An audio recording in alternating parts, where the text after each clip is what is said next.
Hi friends, అందరికీ నమస్తే అండి. ఈరోజు trading challenge, option trading challenge video days 8. Okay. అయితే మార్నింగ్ నేను ఇక్కడ ట్రేడ్ తీసుకుందాం అనుకున్నాను. కాకపోతే సేమ్ ప్రాబ్లం, ఇన్ఎఫిషియెంట్ ఫండ్ అంటుంది. అంటే అమౌంట్ సరిపోలేదు, నేను చూసుకోలేదు. మళ్ళీ సెకండ్ టైం మిస్టేక్ అనమాట ఇది.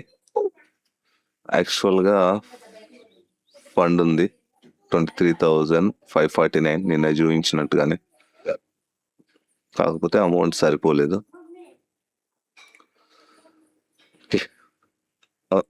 నో ప్రాబ్లం, కాకపోతే వెయిట్ చేద్దాం. వేరే సెటప్ గురించి వెయిట్ చేద్దాం. మిడిల్లో ఎంట్రీ తీసుకోలేము ఇంకా. ఈ ఏరియాకి వస్తే మనకి స్టాప్ లాస్ కొంచెం 12 పాయింట్స్ ఉంది కదా, ఎంట్రీ తీసుకుందాం అనుకున్నాగా.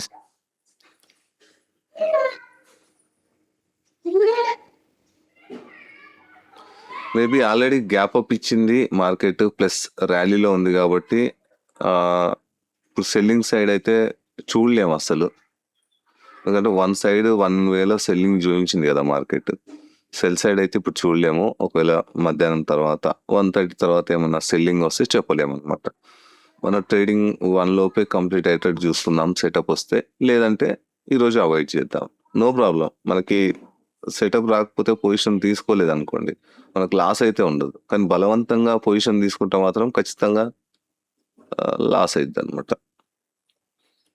ఓకే, వెయిట్ చేద్దాం, నో ప్రాబ్లం. చార్ట్ చూడడం వల్ల మనకి ఉపయోగం అవుతుంటుంది.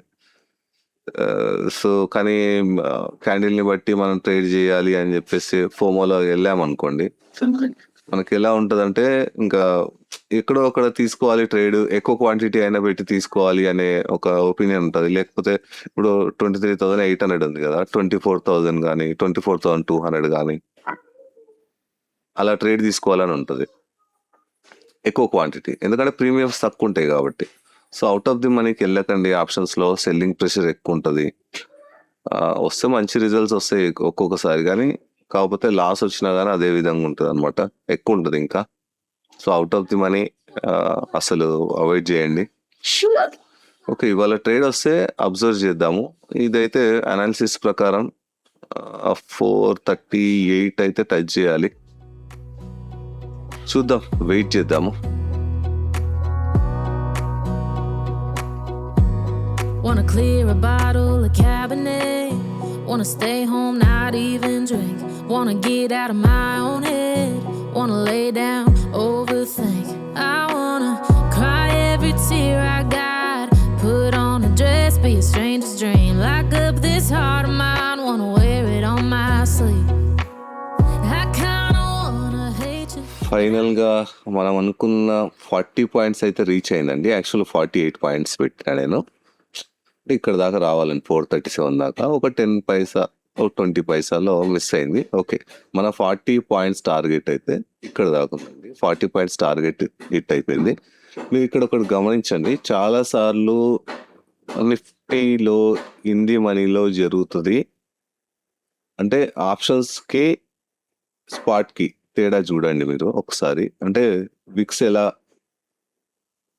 ఎలా ఫామ్ అవుతాయి అనేది చూడండి, నేను చూపిస్తా. ఓకే, ప్యారల్ ఛానల్ తీసుకున్నాం. ఇక్కడ నుంచి ఇక్కడికి చూడండి, ఇది డ్రా చేయడానికి వీలు ఉండాలి కదా. బ్రెస్ట్ ఉంది కదా, ఇక్కడ నుంచి ఇట్లా చూడండి, ఇలా ఉంది చూడండి. విక్స్ చూడండి, మీరు విక్స్ అబ్జర్వ్ చేస్తే ఇలా ఉంది. ఓకే, ఇక్కడ ఆప్షన్స్లో చూడండి, మీరు విక్స్ చూడండి ఎలా ఉందో. ఓకే, ఇక్కడ కూడా బ్రెస్ట్ టూల్ కావాలి మనకి, బ్రెస్ట్ టూల్. ఓకే, ఇది డైవర్జెన్సీ. ఓకే, మీకు డైవర్జెన్సీ, కన్వర్జెన్సీ అని ఉంటుంది కాన్సెప్ట్. సో చూడండి ఇట్లా విక్స్ ఇప్పుడు ప్రీవియస్ ఈ క్యాండిల్ ఏదైతుందో, ఈ క్యాండిల్ ఉంది కదా, ఈ క్యాండిల్లో ఏదైతుందో నిఫ్టీ అనేది విక్ బ్రేక్ చేసింది అనమాట.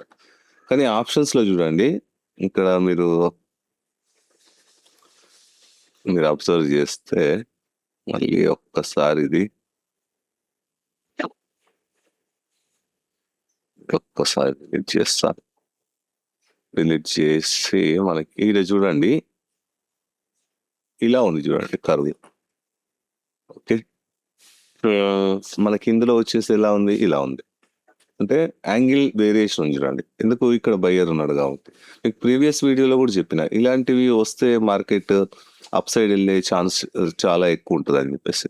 అయితే నేను తీసుకున్నప్పుడు మిస్టేక్ ఏంటంటే సేమ్ మిస్టేక్. యాక్చువల్ క్యాపిటల్ సరిపోద్దా లేదా అనేది ఒకసారి చూసుకోవాల్సింది. అదే మిస్టేక్ అయింది. Okay, no problem. ఈ మంత్ కొంచెం ఇబ్బంది కావచ్చు, ఎందుకంటే వన్స్ ఒకసారి 30,000 క్యాపిటల్ అయింది అనుకోండి, ఆటోమేటిక్గా ఫండ్ ఇష్యూ అనేది ఉండదు. ఇంకా మనకి మెయిన్ ఏం మనం ఆలోచించామంటే 20,000తో మనం ఎంతవరకు గ్రో చేయగలం అని చెప్పేసి. ఇప్పుడు క్యాపిటల్ కావాలంటే నేను యాడ్ చేయొచ్చు, మ్యాటర్ కాదు. కాకపోతే 20,000తో ఒక డిసిప్లిన్డ్గా ట్రేడ్ చేస్తే మనకి అవకాశం ఉందా లేదా, ప్రాఫిట్ వచ్చే అవకాశం ఉందా లేదా, లేదు ఇదే ఓవర్ ట్రేడింగ్ చేద్దాము, నాకు 10 పాయింట్స్ వస్తే చాలు, 15 పాయింట్స్ వస్తే చాలు, ఇదే మైండ్ సెట్తో ఉంటామా. సో అది బెటరా లేకపోతే ఇది బెటరా? అసలు యాక్చువల్గా 20,000తోనే మనం ఆప్షన్స్లో ట్రేడ్ చేస్తే ప్రాఫిట్లో ఉంటామా ఉండామా, అది కూడా డిసిప్లిన్డ్గా ట్రేడ్ చేస్తే.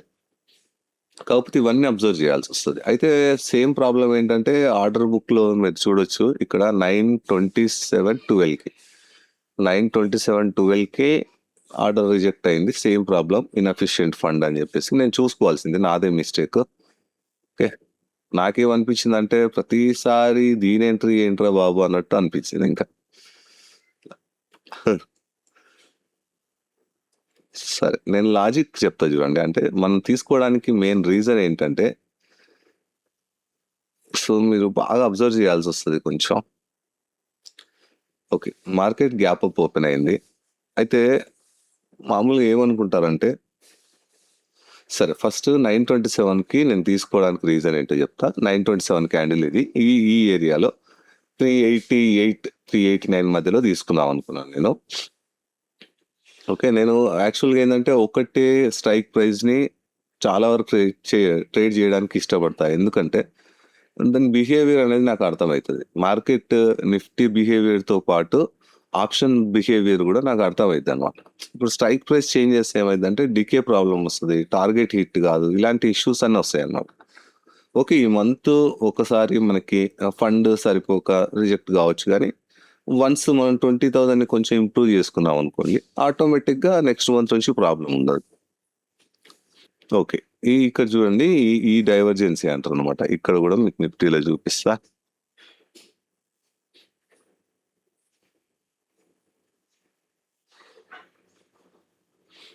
ఇదైతే అర్థమైంది కదా. 9:27లో నేను తీసుకున్నాను అనమాట. 9:27లో తీసుకున్నప్పుడు ఈ క్యాండిల్, ఇప్పుడు ఈ రెండు చూస్తే మీకు ఏమనిపిస్తుంది, ఈ క్యాండిల్ వరకు ఫామ్ అయింది చూస్తే మీకు డబుల్ బాటమ్ క్రియేట్ అయింది 1 మినిట్లో.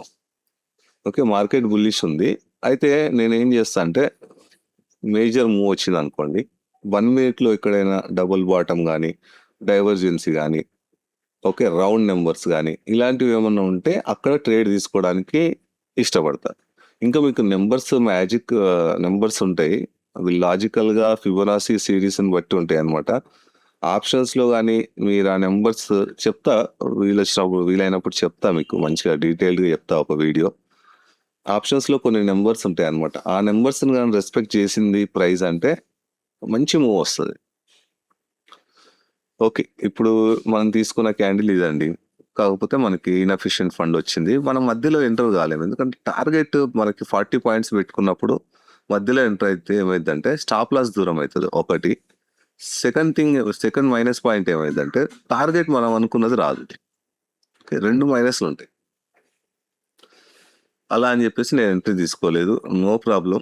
కాకపోతే ఏంటంటే మార్కెట్ ఇవాళ ఒక్కరోజే అయిపోదు, ప్లస్ నేను తీసుకోపోనంత మాత్రాన నాకు క్యాపిటల్ ఏమీ మైనస్ కాదు. టార్గెట్ అయితే వచ్చింది, హ్యాపీ. మనం ఏ రూల్ అయితే ఫాలో అవుతున్నామో అది టార్గెట్ రీచ్ అయింది.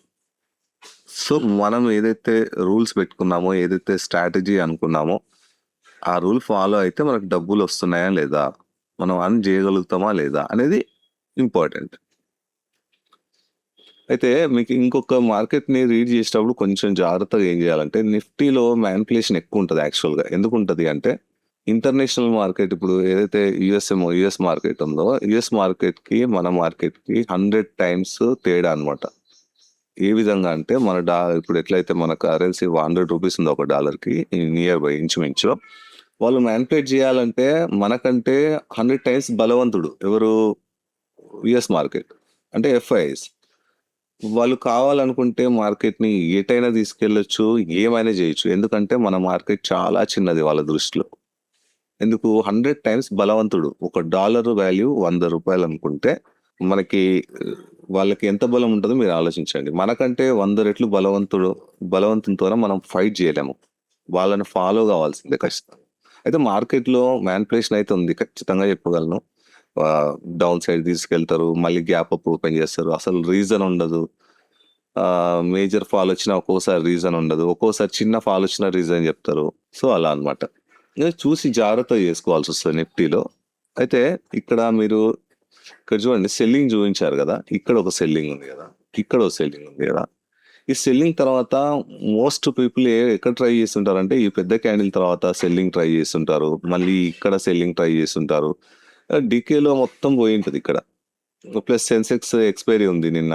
ఇవన్నీ కన్సిడర్ చేస్తే ఇక్కడ పోయుంటది. మొత్తం పేషెన్స్ మొత్తం ట్రేడర్స్ పేషెన్స్ మొత్తం కంప్లీట్ అయిన తర్వాత ఒకటే స్పైక్‌లో మళ్ళీ చూడండి. పైకి పోతున్నట్టు చూయించి ఇక్కడ నుంచి పైకి పోతున్నట్టు చూయించి కిందకి కొనేసాడు. ట్రేడర్స్‌కి ఏముంటది ఇక్కడ దాకా మొత్తం పేషెన్స్ మొత్తం అయిపోయి ఉంటది. కాల్ తీసుకోవడం, పుట్ తీసుకోవడం, కాల్ తీసుకోవడం, పుట్ తీసుకోవడం, కాల్ తీసుకోవడం. సో, దాని తర్వాత ఫాల్ అయినా గానీ క్యాపిటల్ ఉండకపోవచ్చు, డేర్ సరిపోకపోవచ్చు, లేకపోతే మార్కెట్ నుంచి వెళ్ళిపోవచ్చు. సో, దాని తర్వాత ఫాల్ అయితే ఉపయోగం ఏముంటది? సో, ఇట్లా ట్రాప్ అయిద్దనమాట. అయితే ఈ ఫాల్ తర్వాత మేజర్ ఎక్స్‌పెక్టేషన్ ఏముంటదంటే ట్రేడర్స్‌కి ఇక్కడ నుంచి ఫాల్ గావచ్చు, ఇక్కడ నుంచి ఫాల్ గావచ్చు, ఈ ఏరియా నుంచి ఫాల్ గావచ్చు, ఈడ రెడ్ క్యాండిల్ ఉంది, ఇక్కడ నుంచి ఫాల్ గావచ్చు అని చెప్పేసి పుట్టు మీద పుట్టు యాడ్ చేసుకుంటూ పోవడం అట్లాంటి మిస్టేక్స్ కూడా చేస్తారనమాట. ఒకవేళ మార్కెట్ ఫాల్ అయినా వాళ్ళ స్టాప్ లాస్‌లన్నీ తిన్న తర్వాతనే ఇక్కడ దాకా ఫాల్ కావచ్చు. మరి ఈ ఏరియా ఎక్స్‌పెక్ట్ చేయాలంటే కష్టమే కొంచెం. మేబీ చెప్పలేం. మన చేతిలో అయితే లేదు మార్కెట్ అనేది. మార్కెట్ ఎప్పుడు సుప్రీమే. బాస్. బిగ్ బాస్ అన్నమాట. సో, ఫాలో కావాల్సిందే. మనం చేయాల్సిందైతే ఏం లేదు. సో, ట్రేడ్ అయితే జాగ్రత్తగా చూసి తీసుకోండి. ఇబ్బంది అయితది. లేకపోతే ఇండియన్ మార్కెట్ చాలా మ్యానిపులేట్ ఉంటది. చూసుకోండి. చాలా అబ్జర్వ్ చేయండి. ట్రేడ్ తీసుకునే ముందు 1కి 2 సార్లు ఆలోచించండి. ట్రేడ్ తీసుకున్న తర్వాత ఆలోచించకండి. ఈ వీడియో మీకు నచ్చితే లైక్ చేయండి, షేర్ చేయండి. ఓకే అండి. Thank you for watching. జై హింద్.